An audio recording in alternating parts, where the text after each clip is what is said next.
Hey, I'm talking here, dude. Hello,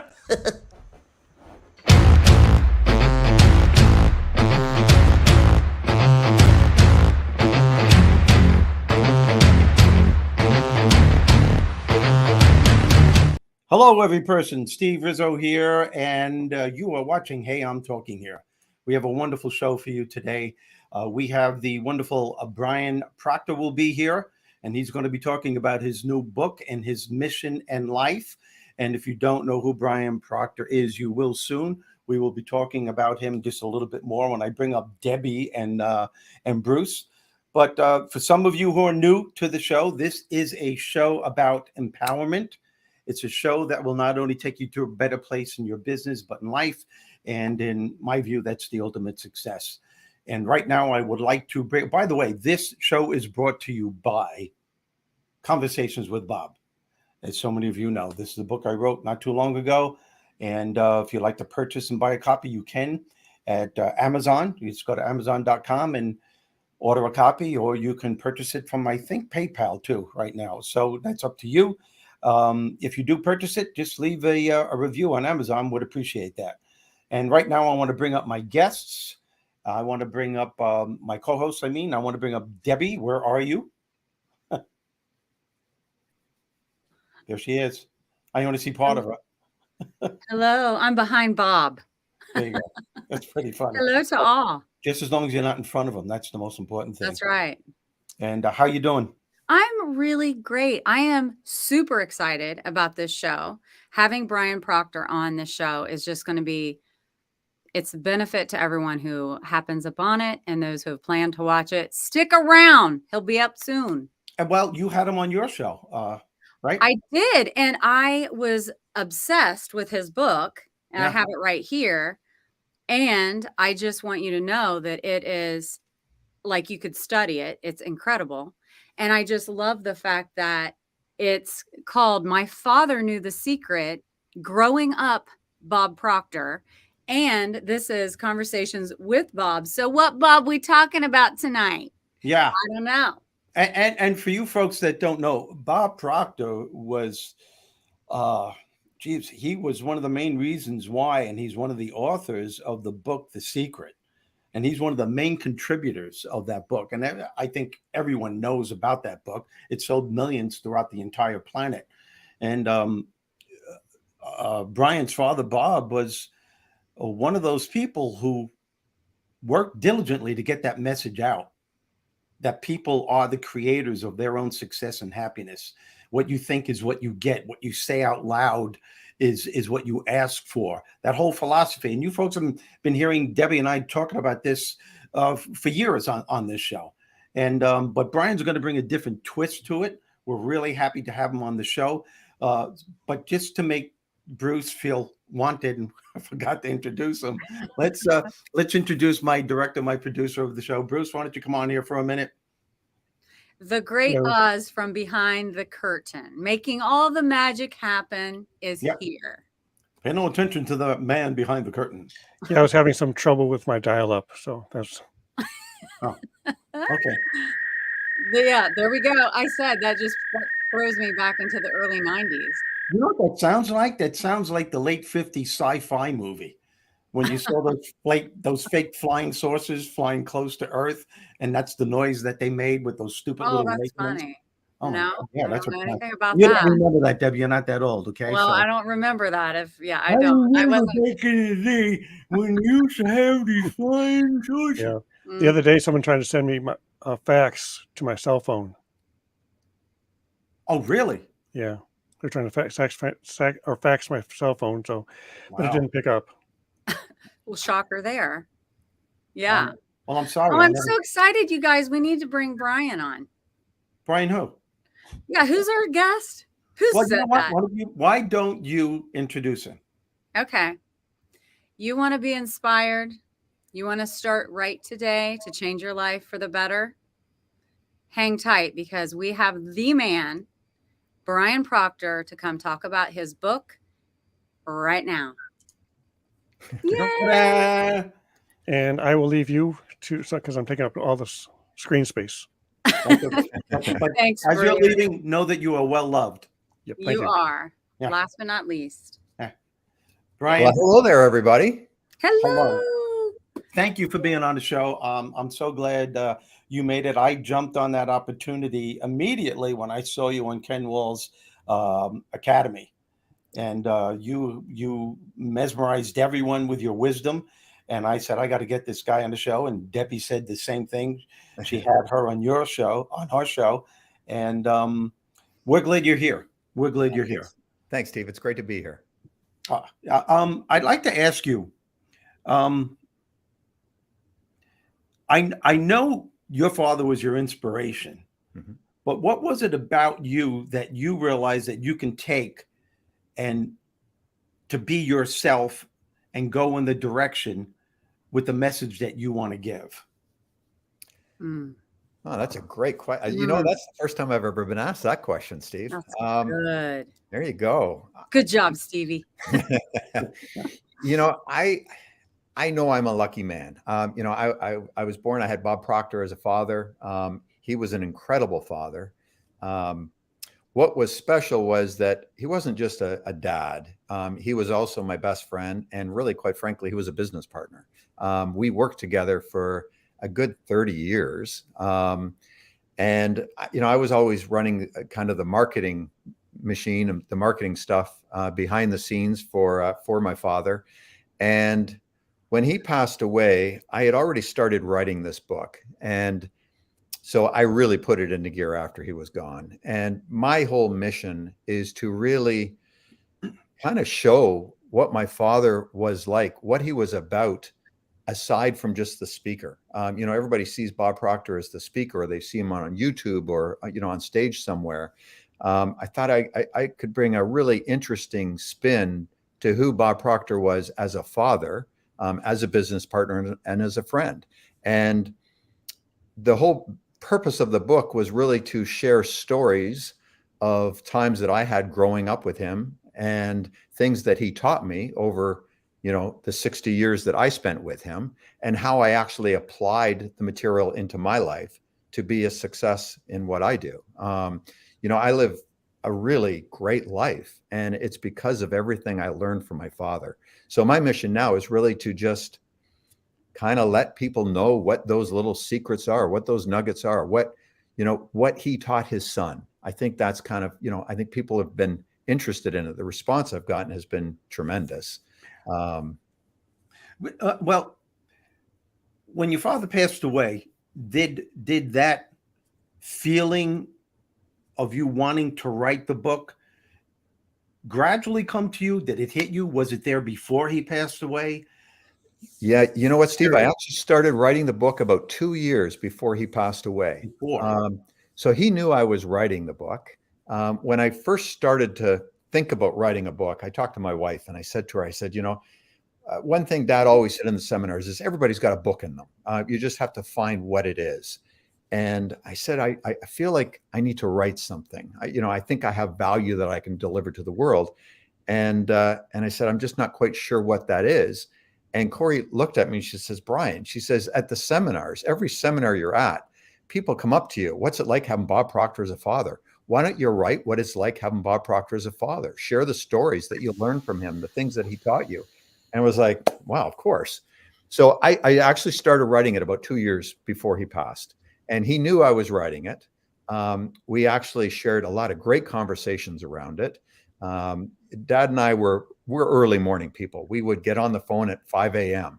and I'd share something I was writing about. He would add to it. He would give me other ideas about what happened at that moment in time, and kind of clarify some things that I was asking him about. And it really was kind of a nice thing just for the two of us to share. And I would share certain paragraphs. I would just email them to him and ask him what he thought. And he was loving it. I did not have the title of the book. And I was thinking of, you know, how to live a good life. You know, just different titles were coming up, but none of them really resonated. They didn't really, I don't know, they weren't it yet. And he always said to me, he says, Brian, take your time with this. Don't worry about rushing it. And the title will come to you whenever it's supposed to. And he was just really relaxed about it and tell him about it. And it was like kind of put me at ease. And I often think, I wonder if he knew he wasn't going to be here when the book finally came out. But the title for the book came out after he passed. And funny little story, it was like 3 o'clock in the morning.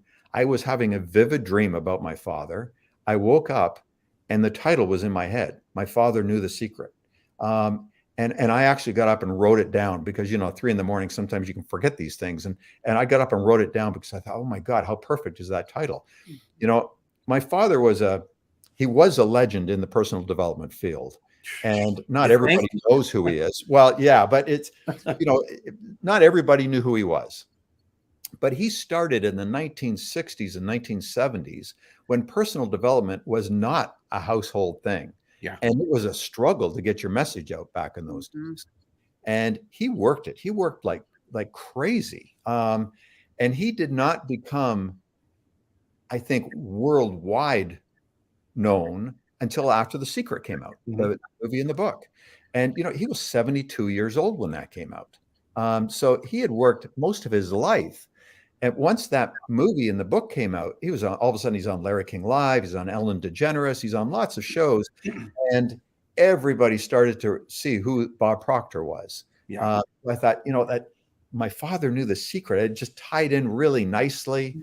And it just kind of came to be. But you know what, Steve, what? I know Steve. And the fact that you told that story and me knowing him, that his best ideas come to him in the middle of the night, and he also wakes up and he'll jot it down. Yeah. Really? Yeah. My ideas come to me in dreams or by Bob himself, God himself, just talking to me saying, it took me 7 years to write my book. And when you're writing something, you just follow the process, what that higher part of you is saying. Exactly. And you don't argue with it. And there were times when I thought I was finished and Bob would say, no, you're not. 7 years it took me to write that book. Yeah. And then finally I knew it was finished. I have another question. I love the relationship that you had with your dad. And what a lot of siblings have is that rivalry with their father. And I don't think you ever had that. I don't think you, and correct me if I'm wrong, I don't think you're at a point now where you're saying to yourself, how am I going to follow in my father's footsteps? Right. Am I correct? You're correct. I just get that feeling from when I heard you speak on Ken's show and I listened to you and Debbie. I think what you're saying is I'm just taking what he gave me and I'm learning stuff on my own. He's my foundation, but I'm going in that direction. Right. Yeah. He always taught me, Steve, to be my own guy. So I'm not going to be an imitation of Bob Proctor. It'd be impossible. And I'm not him. I don't speak like him. I don't do anything that way like him. I certainly have his way of thinking. And sometimes I've watched a recording or something I've done, and I look at my wife afterwards and think, oh my God, I sounded just like my father. But it's not intentional. I had a great relationship with him. And I know not everybody has a great relationship with their parents, but I'm fortunate I did. And we were really, really close. And I was really lucky. And I know I'm lucky. But Dad always said, Brian, go out and be you, be the best version of you. And that's what I do. I'm out being the best version of me. I'm not trying to fill his shoes because, that would be crazy. I think you hit a main point as far as the law of attraction goes, because that's what I always did with my son, and I do it with my grandchildren. Be the best version of you, the best that you can be. I think there's a problem in this country, especially, is there's a difference between I want to be the best in my category as opposed to being the best you can be. I always told my son, look, don't worry about being the best in your field. Do your best. Do the best that you can. And if you're acknowledged as being the best in your category, that's good. But if not, that's good too. Yeah, we put too much of worth in. I got to be the best. I have to be the number one bestseller. I have to be the best in this, and that's ego talking. And if anything's going to keep you from living in accordance with the law of attraction, its ego will destroy you all the time. Yeah, I totally agree with you, Steve. That's the big thing that I always learned from my father. It's not having to be the best at something, but just being the best version of you in the present moment. You know, so many people, they live in the past or they worry about the future and they're not living in the present moment. So they're living a miserable existence, a miserable life. If we can stay focused on being the best version of us today, right here and right now, we're going to live a great life. It's not going to say our yesterday was going to be better or worse than today. I mean, we're going to have our ups and downs for sure.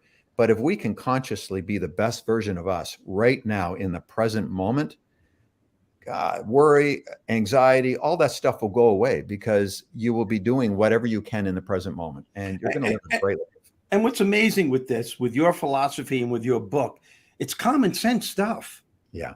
But why do you think, because I do believe this and I'm pretty sure you do, why do you think the majority of the people make life more difficult than it has to be?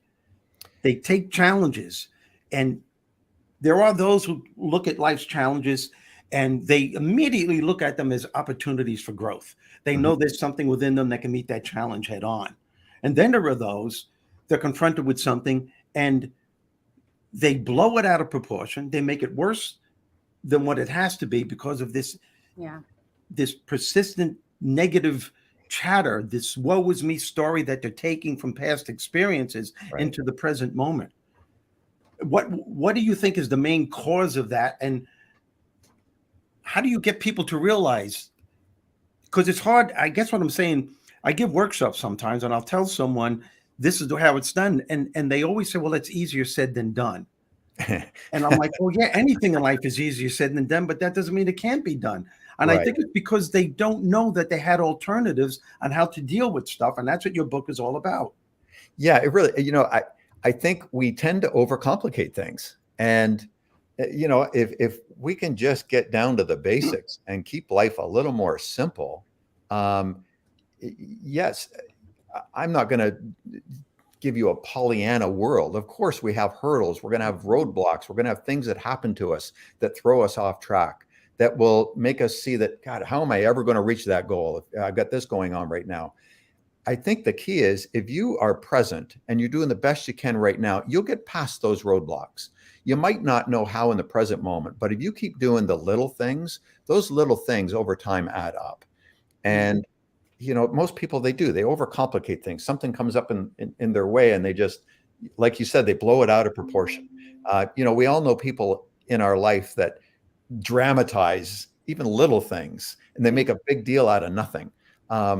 You know, I think if we can make a little deal out of a big thing, we're going to be a lot better off. And, you know, let's just be a little more even keeled and be present. My God, if we're not worried about all the nonsense and we just do what we can right here and right now, we'll get around those hurdles. We'll get past them. We'll get through the hard times.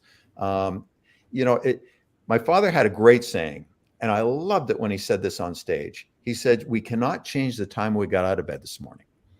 And the reason why I loved it when he said that is he says, what time you got out of bed, that's the time you got out of bed. What's happened to us in the past has happened to us in the past. We can't change it. It is what it is. All we have control over is our present moment, the here and now. And if we can let go of the nonsense from the past, the chatter, the looping things that block us, if we can let that go and just get focused on the here and now, man, any one of us can live a great, great life and do incredible things. Yeah, I call that voice the big mouth inside your head. Yeah. That's what it is. That's it really is. That's the part of you that's always reminding you how you screwed up in the past. It's easier said than done, Steve. I like that, the big mouth inside of your head. Thank you, Eric. I appreciate that. I know I see several people on here, Laura and Lynn and Eric and Dean. So hello to everybody here. But Brian, I was thinking about something that I don't know if you said this or I watched your father on YouTube because now I'm obsessed. But it was he had held something up to the audience during one of his presentations and asked them what they saw. And then he saw something different. Do you know what I'm talking about? Yeah, probably a book, right? Mm-hmm. So he would hold up a book. So I just happen to have this book here. Yeah. So he would have a book. Hold that book up. Yeah, that's his new book, folks. Yeah, hold that up. Got to go the right way. So he would hold the book up and he said, you know, what do you see something on the cover of the book? And they would all say, yes, I see something. And he'd say, well, I don't see anything. And they'd, you know, he'd say, well, you're wrong, I'm right. And they say, no, we're right, you're wrong. And essentially all he was saying, now he had a different book. The book he was holding had something on the front and there was nothing on the back. So from his point of view, he saw nothing. From the audience's point of view, they saw something. And, you know, all he had to say was that there's always two sides to everything. And, you know, just like a book, there's a front to a back. If it's hot out, it's got to be cold somewhere else. It can't be hot without a cold. You can't have an up without a down. And, you know, we can have bad times, but there's also good times. You can't have bad without good. And he always said there's two sides to everything. And if you have something bad happening to you, take a look at that and look for the good in it, because there's got to be some good in it somewhere. Sometimes Isn't that good? Yeah. Isn't that good? Sometimes it's hard to find, but you can find it. And I look back on my life, some of the things that happened to me that were bad at the time turned out to be probably some of the best things that ever happened for me, because I wouldn't be where I am now if it didn't. I agree. And Steve, I've started to read your book, and I've gotten the beginning of your book, and I know things, you know, some bad things happened to you. Well, look at you now. I'm sure now looking back on it, it wasn't as bad as you felt when you were going through it. Well, because I'm up and I've learned so much. I've gone through so much. And I think our job, and correct me if I'm wrong, me and you, is to get the people at an earlier age to make sure they don't make those mistakes, to know that you can turn your life around now. You could start having a healthier outlook on life now. It took me my whole life, Brian, for me to say now, my greatest challenges, the things that I cursed, have become my greatest blessings. Right. Because I learned from them, and that's the ultimate empowerment. Right. I wouldn't change it for anything. And that's the irony. Right now, I'm 72 years old. And that's why people have to read books like yours, because they can have a head start. You know what I'm saying? Amen to that. That's why I bought my family the book. Yeah. Because I thought, gosh, if I could give a gift that will continue to help someone grow, learn, and be better. Because I said the same thing. I said, oh my gosh, if I would have met you guys a long time ago, woo, where I'd be now. Yeah, but I'm learning now. Exactly. I wish I knew now what I didn't know then. Right. You know, and that's, you know, and that's even a fleeting glimpse of a wish. I wouldn't change anything now. Mm-hmm. And then, you know, I could get to a point now, and I thought about this. And again, that's why people need to read your book and to follow that message, because some people have said to me, well, now you're 72 and you've really got your life together and you're really going in the right direction. Did you ever say to yourself, if I only would have done it 30 years ago or 40 years ago, I shouldn't have done that, or I should have done this? And I said, no, I stopped shouldn't on myself when, because the power you get when you finally get it is so overwhelming. You can't even conceive about thinking that I wish I would have made it 40 years ago, because you're on such a level, it doesn't matter anymore. And that's what people need to realize. That's why you need to read stuff like this, folks, because you owe it to yourself, you owe it to your family, you owe it to your children. Excuse me? Yeah. Life-changing. And it's easy. It's just that you make it more difficult than it has to be. There are alternatives. That's right. And here's another key to it, though. You have to be open to receiving it. If you're in a place of really solid negativity, and then you try to read a book that's trying to help, you know, you have to be ready for it too, I think. And, you know, if it's well received, if you're ready to stop living in that negative zone, as Steve calls it, then you read these things and it hits differently. It really gets in there, and it's so powerful. And like I said, that's why I felt like if I can give my children the gift of understanding these things in this special way, and the delivery of the messages are just empowering, because it's told like I felt like I was part of the Proctor family. Like I was sitting in their living room going through these experiences with them. And it made it real personal, and it made it very relatable. I love it. From what you said there, Steve, as well, the would have, should haves, that's just like I said earlier, it's part of your past. You can't change it. It is what it is. So, if that's driving you crazy, if that keeps burning around in your head, then you're not living in the present moment. You're worried about, God, I wished I had done this, or I wished I'd done that. You can't change it. But what you can do is the very best right now. And it doesn't matter if you're 14 or 72 or 82. It makes no difference. If you start working on you right now in the present tense, you could study something for 15 minutes a day, or work on a side business for an hour a day. That 1 hour a day works out to, I don't know how many intensive work weeks in a year, just 1 hour a day. That's concentrated effort on one specific thing, that a year from now, my God, where would you be? And we don't give thought to that. We just keep thinking, oh God, I wished I'd done that.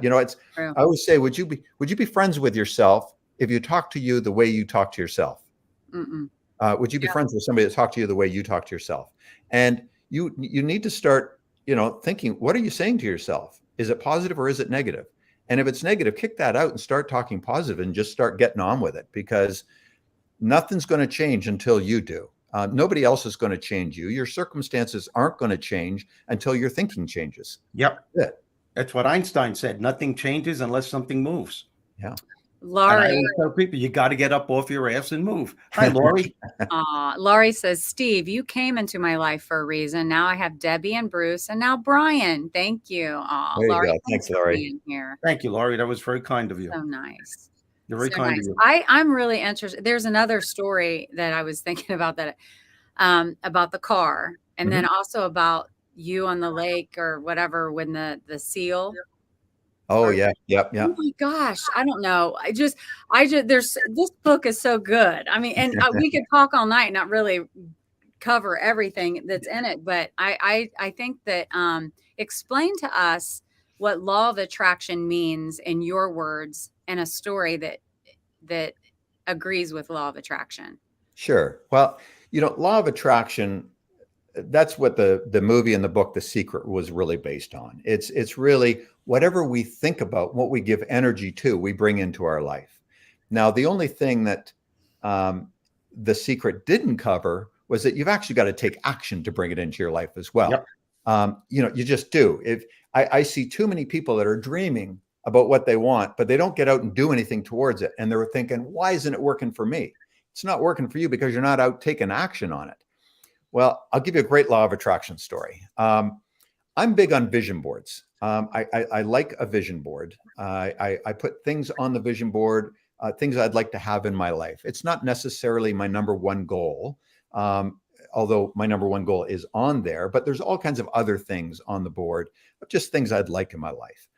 And one of them was an old collector car. I got a thing for old Austin Healey's, little English, convertible sports car.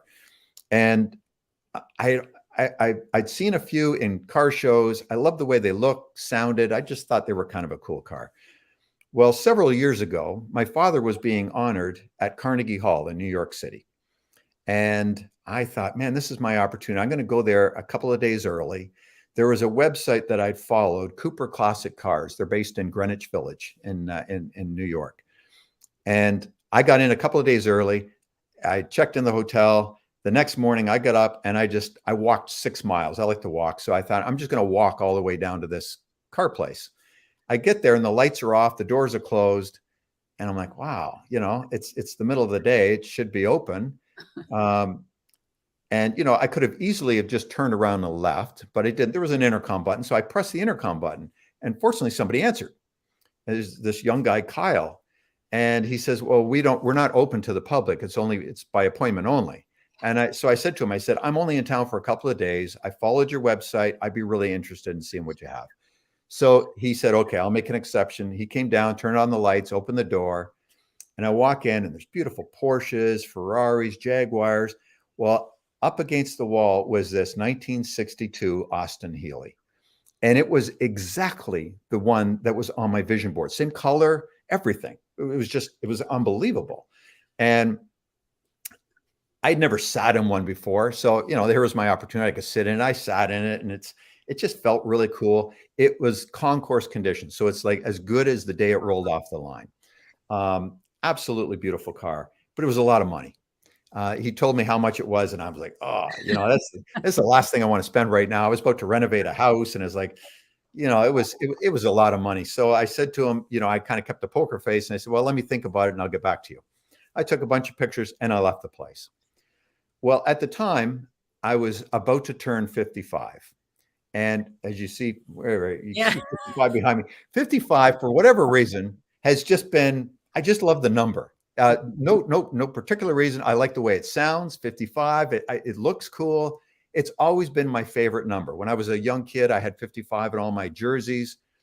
And I wanted my 55th birthday to be something special. And I had nothing really going on that was going to make it any different than any other birthday.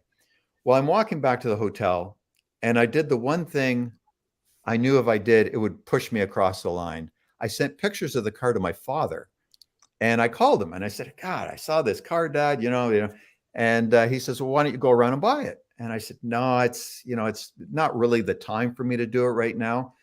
And I gave him all the reasons why I shouldn't.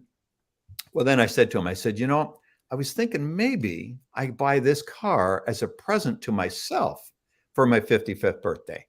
And Dad was always, people don't treat themselves well enough. Mm-hmm. And so he said to me, Brian, there it is for you. You've got to turn around and go and buy that car. The great thing with Dad is he never pushed his own thoughts or ideas on me.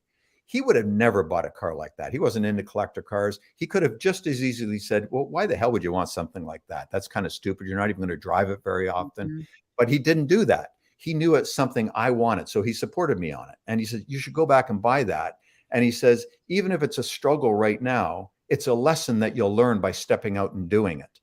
And, it's as I said, I've been thinking about it for quite a while, but I was stepping out and taking action.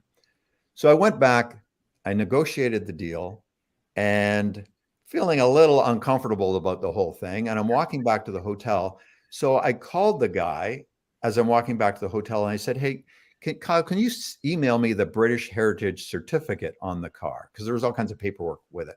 And he said, sure, I'd be happy to do that. So he says, you'll have it when you get back to the hotel. I get back to the hotel.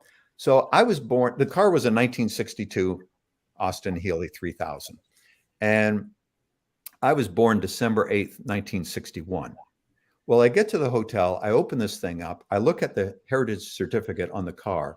The car started to be built on December 8th, 1961, the day I was born. Isn't that goosebumpy? Yeah, I was buying it as a birthday present for myself, and it's actually started the day I was born. And wow. So, you want to talk about law, but you can't make that up. You got to be an idiot not to buy it. Yeah. So, you couldn't search for that kind of thing. So anyways, there we go. And I've got the car. So but the place was dark. You still rang the button. Right. You go in and it's that car, the only car you've ever looked at that you really wanted, the only one there in the right color. All of the, that is a goosebump story. It's such a cool story because people visualize and they pray for things and they don't realize that these serendipitous things that happen are the answers to the prayer.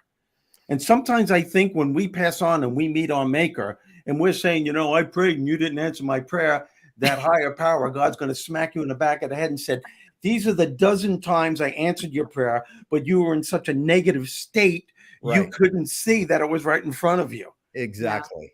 Yeah. That's a great story. You guys, I got to tell you this. Eric Flinoy, he just said the two F words.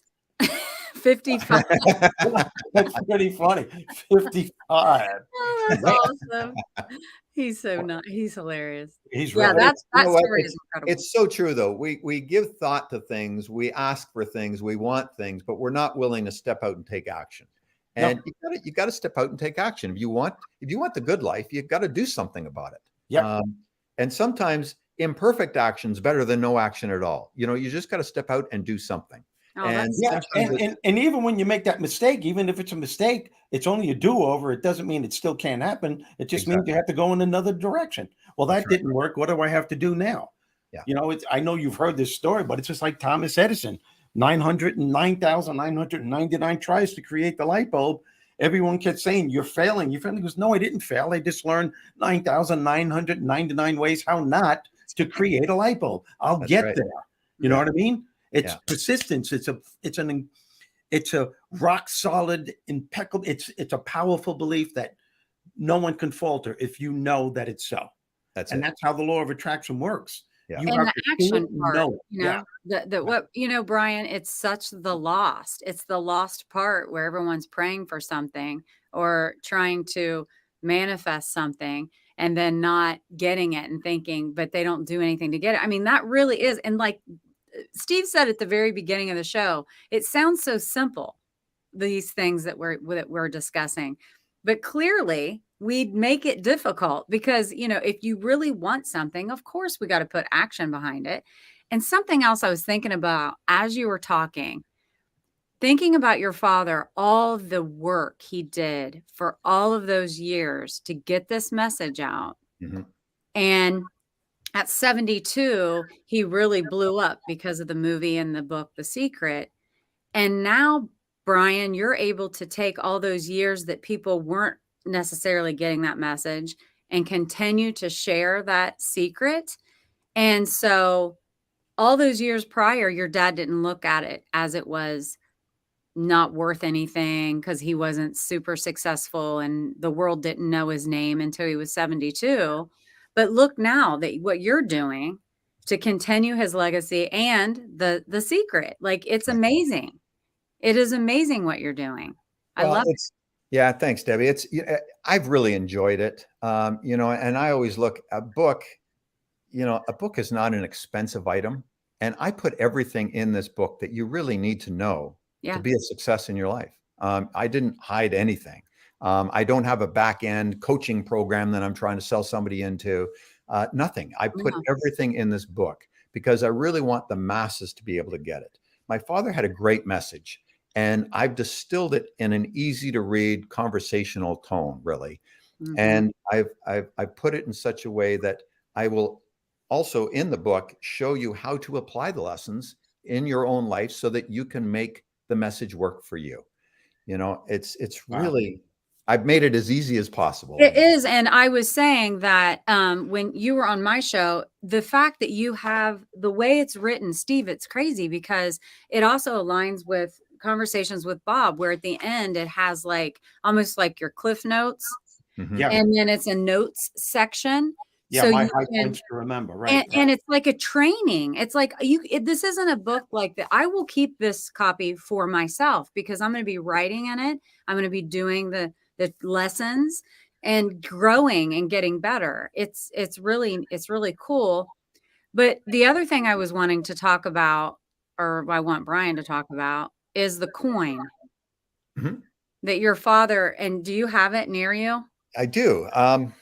I think you asked me the other day and I couldn't find it. So I've kept it now beside me all the time. So I've got Okay, it. so this is a close up, but then let's see his actual. You have it?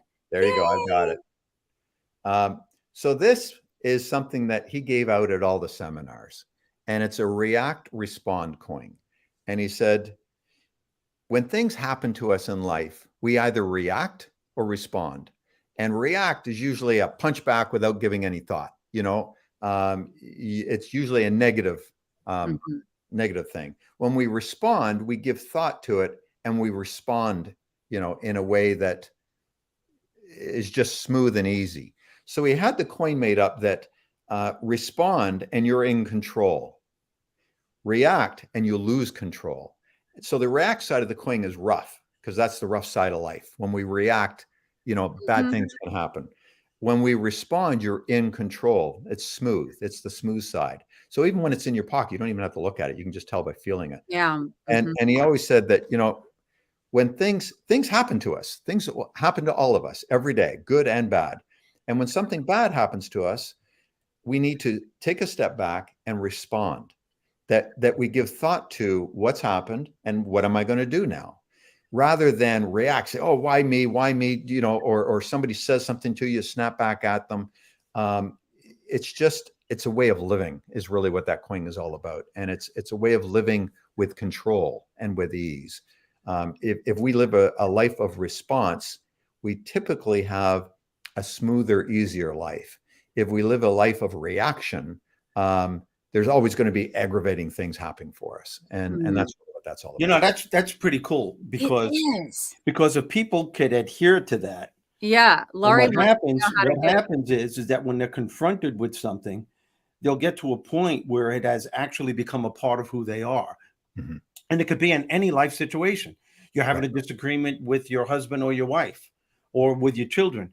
Automatically, you want to react. Yeah. Right. And now you could just say to yourself, whoa. You take a couple of breaths, and then all of a sudden you think about it just a little bit, maybe even walk away or whatever, and then go back and then respond.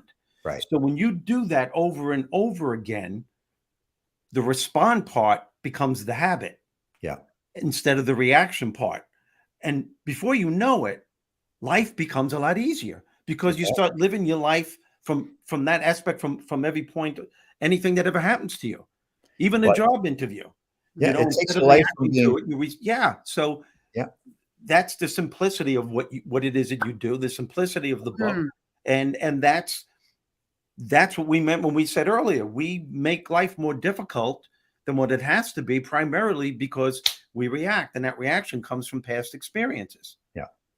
And when you come from a past experience, you're also predicting your future because you're going to do the same crap when the future comes because you're doing it in the present. Right. And people can't understand why their lives aren't working.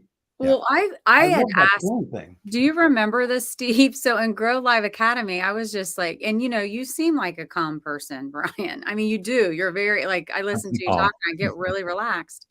But I asked you, do you always respond? Do you react? And your answer? I always respond. Yeah. I just don't react. There's no good in reaction. I know it's not good. When you react, you're out of control. When you respond, you're in control. And life is a lot smoother when you're in control. Yeah. Really, so your dad was naturally and raised you that way. He really did. Yeah. And he was really, really good at that. You know, there'd be so many times something bad would happen to him, a business deal or something. And, you know, he always just said, well, it is what it is. And he'd look for the good out of it. And then he'd just keep on going. He never let that stop him. You know, he lived, and this is how I live. You need to live your life with a worthy goal. You need to be going after something. So many of us just live day to day and we're just on that treadmill. If we have a worthy goal, something that we really want, something we want to do, something we want to have, a way we want to be, if we have a worthy goal, we will step out and do things in a day that we would never normally do. And when you start doing things you wouldn't normally do, you're going to start bringing in a better life. Ooh. And you'll only do those things if you have a goal that stretches you, that inspires you, and that maybe you don't have a clue how you're going to get there. But boy, if I just keep taking a step to it, eventually I will get there. And that was his way of living. And he taught that to me. And I think it's the way to live a better life, and it's the way to achieve great things in life. Yeah, my mantra has been in the past 5 years of my life. I think that's one of the things that keeps people back from achieving a goal is how am I going to do it? How am I going? You just do it. Yeah. You know, I don't know how I'm going to get there. I only know that I'm on my way. That's right on it, Steve. Yeah, and I'm taking every step in that direction. And and if I'm happen to go 2 steps back, okay, I'll learn from that and I'll keep going. And all of a sudden now I'm 5 steps ahead again. Maybe I'll go back another step, but eventually you get there. And it's just like, again, that we said at the beginning, and it's the biggest hindrance of the human condition is that we do make our lives way more difficult than it has to be. Mm-hmm. And I have been blessed because I met people, famous people, people I knew personally, my older brother, who have gone through so much turmoil, so much pain, so much, and yet They became incredibly successful. They lived a happier life more than most people I know, in the condition that they were in, but still managed to persevere, always focused on what was working rather than fixating on what wasn't working, blessing the things that life has given them rather than cursing what life has thrown or taken from them. And we all have the power to do that. But that doesn't mean anything unless you know you have the power to do that. Right. And that's where your book and what you're saying now, and that's what I loved about your dad. Out of anyone that contributed to The Secret, he said it in layman's terms. He said it, he was talking about metaphysical jargon and made it easy for anyone to embrace. And I get that. Yeah, of course. And there's a talent there. There's a gift there to do that. And that's what you did, Brian, in this book. Yeah, you took it and made it so anyone can understand the concepts. Yeah, that's my stepmother, my dad's wife, Linda. She paid me that. It was such a great compliment. She says, after she read it, she said, "My God, Brian, you write just like your father, and you simplify everything so that everybody can understand it." And that's the key. Dad always felt that if you couldn't explain something simple enough that a child could understand, then you didn't understand it well enough. That's it. If we can teach in a way that everybody can get it and understand and use it, we're off to the races. Do you think your father is channeling through you somehow?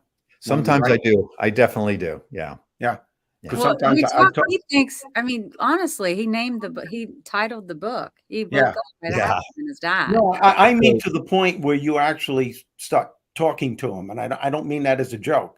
I mean, I feel my brother come through me sometimes when I'm having a challenge or something, or I'm writing, and I just thought, sometimes he would say, "I get it, Mike. I'm doing it. Calm down. I'll do that. And I'm wondering if you get that vibe from your dad.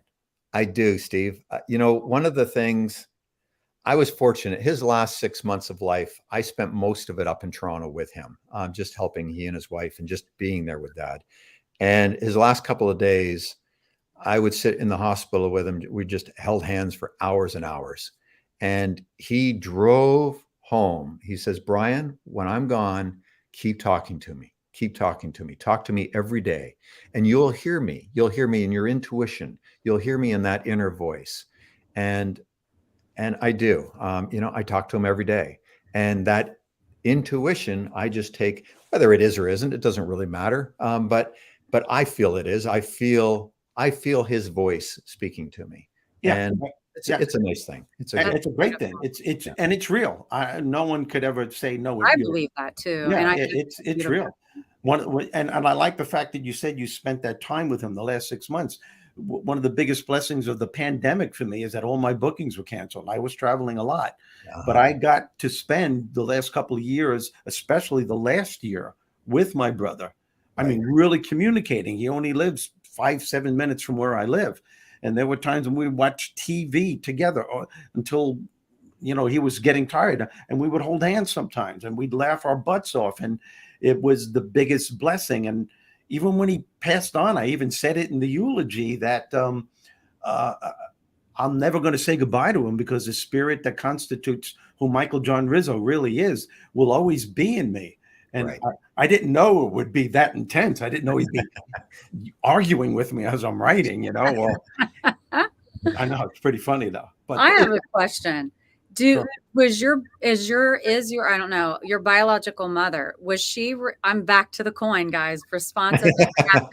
Was she also would respond, or was she more reactive? Good question. That's a good question. I would say my mother's more responsive. She's probably a little bit of both, but she's probably more on the responsive. Yeah. My parents divorced. I was only 14. They were really young when they got married. My mom was 19 when I was born. And I look at them today, it's like, I get why they divorced. They just weren't on the same, just weren't in the same place. Yeah. But no, mom's always been pretty good, Okay.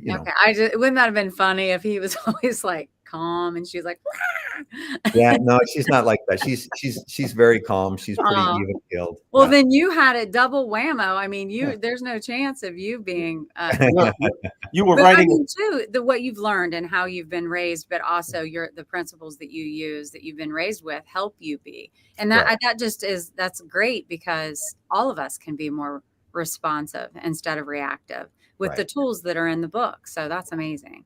Yeah. Brian, is there, by the way, I really enjoyed this conversation. Is there anything special you want to say to the people in closing? Anything that you want them to embrace, to adhere to, a particular message from the book? And by the way, when this is over, I want you to let them know where they can get the book, give all that information. But if your last words. Really, my last words would be this. I say it in the book in the beginning and at the end, and I said it at the beginning of our talk today. Be aware of the way you're thinking, and be aware of how you speak to yourself. And if you find that you're speaking to yourself not in a great way, change it. Change it. Once you're aware of it, it's easy to change. And live the best version of you every day. Be the best version you can be right now. If you can do that, you're going to have better relationships. Your spouse, your kids, your boyfriend, girlfriend, whoever, you'll have a better relationship if you're the best version of you right now. And your business will blossom and bloom. Your life will get better. I'm not going to promise you that it'll be better tomorrow. It might take 2 months, 3 months, 4 months. Yeah. But if you're the best version of you every day right now, I promise you, 1 year from now, you'll be looking back on your life thinking, oh my God, things are so different now. Wow. Because you focused on being the best version of you right now. That's it. If I'm to give you a real simple one, that's the big one right there. And isn't it amazing too? The real blessing in that is that other people that you know very well will go, you're different. You've changed, right? They notice it. They notice there's an aura, there's an energy that it reflects on everyone. Well, Brian, I so much appreciate you. I appreciate you being on the show. Bruce, if you could show the book to everyone, and Brian, why don't you tell them where they can get the book? Well, you can get the book on Amazon, or if you go to brianproctor.com, you can order the book there. It'll throw you to Amazon, whatever country you're in. And there's also some extra bonuses there. That's it. It's, like I say, I'm not selling anything else. It's just a book. Yep. I have a mission to get this in a lot of hands. I just know that if you get this book and you read it, and you don't have to read it from front to back, just read a little bit of it. I promise you, you're going to learn some things that will alter your life and alter it for the good. I say that with confidence because the book isn't really about me. It's really about my father. And it's the things he taught me to make sure I live a good life. And I practice it. I do it. And I am living a great life because of my father. He never gave me anything. I had to go out and earn it and do it. And it's easier than you think. And it's all there. So that's it. Please go to brianproctor.com. I hope you'll get a copy of the book. The thing that I love is that people have been buying, like Debbie, you sent me a message a little bit ago that you bought a couple of extra books for your kids. Yeah. I had a client, I'm not sure if this was before or after I was on your other show, Debbie, but I had a client in London, England. He's a life coach. And he got a hold of the book and he read it and was just blown away by it. He ended up buying over 700 copies of the book to give away to all of his clients. And I thought, wow, how nice is that? So I know there's value there. So I hope you'll go out and get it and enjoy it. Well, I know there's value there too. Otherwise you wouldn't be on the show. So My Father Knew the Secret, folks. That's the name of the book. And his name is Brian Proctor. Go to his website, all the information, you got it. Buy the book. And Bruce, can you bring me back to the people that I was speaking to? Thank you. Yeah, and the fact is, don't forget, if you get it off of Amazon too, to just make do a review. Yes. Because that's very helpful. Yeah, in review yourself. goes a long way, folks, because that's how we could make it, like #1 on Amazon eventually. So It helps. Yeah. It definitely helps. and Brian, let me leave you with this: if there's anything I can do for you at all in the future, if you need anything, or I don't know what that might be, you can always know how to contact me. Well, thank you very much, Steve. Steve and Debbie, I got to say, I appreciate you both. Thank you for having me on, and this has been fun. It's been Oh, good. I been love great. it. Thank you. My Brian. best to you. My best to you. All right. Very good. Take care. Stay on, Brian. We'll All right. talk after the show. Okay. Thank you, folks.